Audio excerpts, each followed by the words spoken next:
മകന്റെ ആത്മാവിനെ അതിന്റെ രക്ഷയ്ക്കായി നോക്കി പാർത്തിരിക്കുന്ന സ്ഥലത്ത് നിന്റെ കരുണയാൽ കൈക്കൊള്ളേണമേ. ദൈവമായ കർത്താവേ, പാതാള സംബന്ധമായ സകല ദുഃഖങ്ങളിൽ നിന്നും അതിവേദനകളിൽ നിന്നും നിന്റെ മകന്റെ ആത്മാവിനെ നീ രക്ഷിക്കണമേ. ദൈവമായ കർത്താവേ, ഹാനോക്കിനെയും ഏലിയാവിനെയും ലോകസാധാരണമായ മരണത്തിൽ നിന്ന് നീ രക്ഷിച്ചതുപോലെ നിന്റെ മകന്റെ ആത്മാവിനെ നീ രക്ഷിക്കണമേ.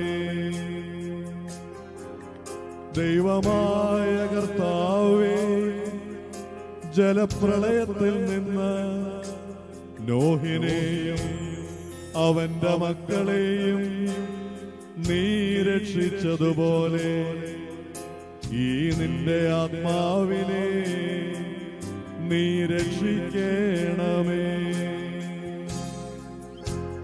ദൈവമായ കർത്താവേ, കൽദയക്കാരിൽ നിന്ന് അബ്രഹാമിനെ നീ വീണ്ടെടുത്തതുപോലെ ഈ നിന്റെ മകന്റെ ആത്മാവിനെ നീ വീണ്ടുകൊള്ളണമേ. കർത്താവേ, ഇസഹാക്കിനെ അവന്റെ പിതാവായ അബ്രഹാമിന്റെ ബലിയിൽ നിന്ന് രക്ഷിച്ചതുപോലെ ഈ നിന്റെ മകന്റെ ആത്മാവിനെ നീ രക്ഷിക്കണമേ. ദൈവമായ കർത്താവേ, സോദോം ഗോമോറയിലെ അഗ്നിയിൽ നിന്ന് ലോത്തിനെ നീ രക്ഷിച്ചതുപോലെ ഈ നിന്റെ മകന്റെ ആത്മാവിനെ നീ രക്ഷിക്കണമേ. ദൈവമായ കർത്താവേ, മിസ്രയീം രാജാവായ ഫറവോന്റെ കൈകളിൽ നിന്ന് പ്രവാചകന്മാരിൽ തലവനായ മോശയെ നീ രക്ഷിച്ച പ്രകാരം ഈ നിന്റെ മകന്റെ ആത്മാവിനെ നീ രക്ഷിക്കണമേ.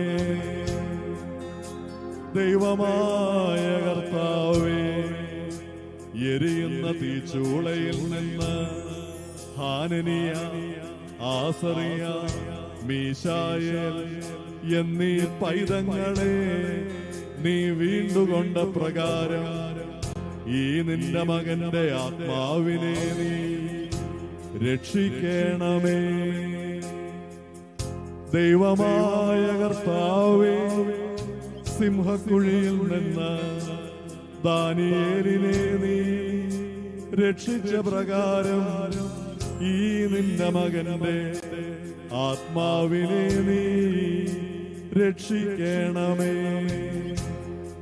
ദൈവമായ കർത്താവേ, കാരാഗ്രഹത്തിൽ നിന്ന് മോർ പത്രോസിനെയും മോർ പൗലൂസിനെയും രക്ഷിച്ചതുപോലെ ഈ നിന്റെ മകന്റെ ആത്മാവിനെ നീ രക്ഷിക്കണമേ. ദൈവമായ കർത്താവേ, വലതുഭാഗത്തെ കള്ളനെ പറുദീസയിലേക്ക് നീ സ്വീകരിച്ചതുപോലെ ഈ നിന്റെ മകനെയും സ്വീകരിക്കണമേ. ദൈവമായ കർത്താവേ, ഈ നിന്റെ മകന്റെ ആത്മാവിനെ രക്ഷിക്കുന്നതിനും നിത്യ സൗഭാഗ്യങ്ങളിൽ അതിനെ സന്തോഷത്തോടെ സ്വീകരിക്കുന്നതിനും നിനക്ക് തിരുവുള്ളമുണ്ടാകണമേ. ആമീൻ.